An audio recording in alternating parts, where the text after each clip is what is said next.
Previously on Gears.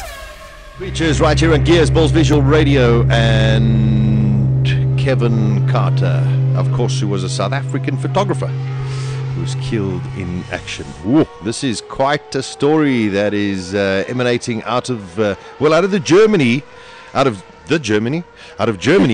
well as the UK.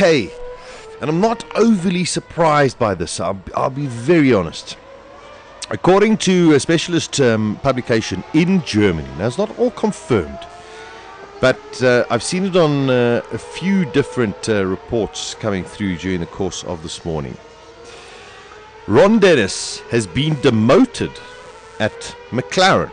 Now, Ron Dennis still owns quite a lot of McLaren, but a couple of years ago he sold 15% of the company to a Bahrain investment vehicle called Mumtalakat Holdings. Okay. And and most recently, Ron Dennis, of course, has focused on his McLaren road car production subsidiary. Now, according to the Automotor und Sport, it is the road business and the extent of Bahrain's new influence at McLaren that has resulted in Dennis's latest demotion. The German magazine reports that Dennis has lost his voting rights on the McLaren Group board, leaving him only a non-executive member due to his status as co-owner. The magazine goes on further to say that Bahrain is angry because Dennis's pet project, McLaren Automotive, is losing rather than making money. Correspondent Michael Schmidt and Bianca Lepert reported instead of the planned 3,500 units, only half of that are sold. Now, the Bahrainians are seeing their money disappear, never to return. Interesting story coming out of Woking. All is calm apparently at the Ferrari team despite a very mixed start to the 2013 campaign. We've had one DNF for Alonso and then an 8th place in the last race as well. But their test driver Marc Genet says everybody is calm and we will just go and fight until the end of both championships. He's a significant amount of points behind the likes of Sebastian Vettel. He's 30 points behind Sebastian Vettel, which is basically a full race and 5 points. So, long way to go. But Ferrari say, no, nothing to worry about. Big news that came out yesterday, and they had the meeting on Tuesday. If you were listening on Monday, I was mentioning on Tuesday, Pirelli were going to have a meeting to see if they were going to make any changes to the 2013 tyre compounds. Well, Pirelli are only tweaking the hard compound tyre.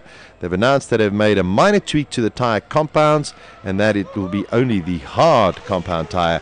And they did not mention reported plans to supply extra sets of durable tyres for teams on Friday mornings, instead reiterating the current rules stipulating 6 sets of prime and 5 sets of option tyres per driver. So, they're not really concerned about anybody else as well. This is great news. The Nordschleife in Nürburgring. Guys, this is the most famous racing circuit in the world. The original Nordschleife was 14 miles long. This is where Niki Lauda had that massive accident, which we'll see in the movie, which will come out later on this year, called Rush. He had a huge accident back in 1976. But Michael Schumacher will take to the track in the run-up to the 24-hour race at the Nürburgring on Sunday, the 19th of May. Schumacher will post a demonstration lap on the Nürburgring's legendary Nordschleife in a Mercedes-AMG Petronas F1 W02 to say thank you to his fans for their loyal support during his Formula One career.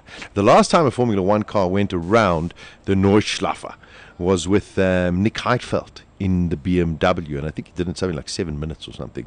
I don't think Schumacher's going to be flat out for the whole thing. But I think he's just going to go around and drive it and have a little bit of fun as well. But I mean, it's still a hairy circuit to go and drive around. So I think it's great news for Schumacher and all of his friends as well.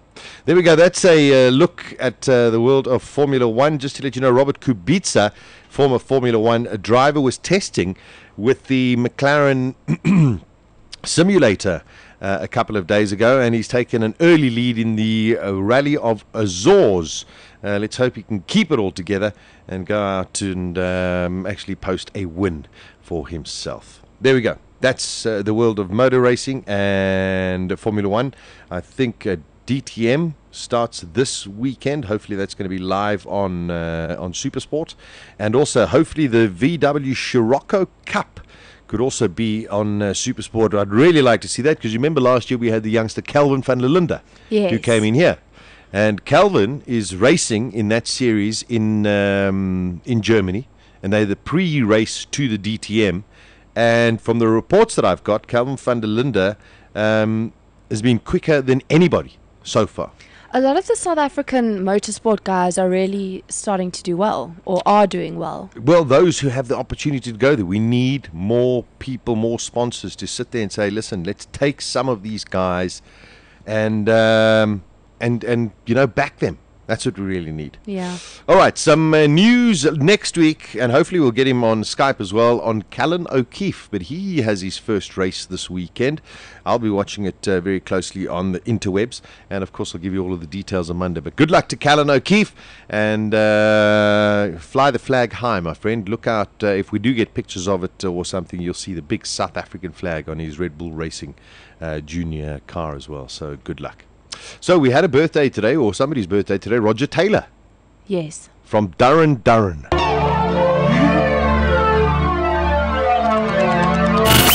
Weekdays from 12 to 2 p.m. Central African Time. Beautiful, beautiful. Gears with Sasha Martinengo on bulls.co.za.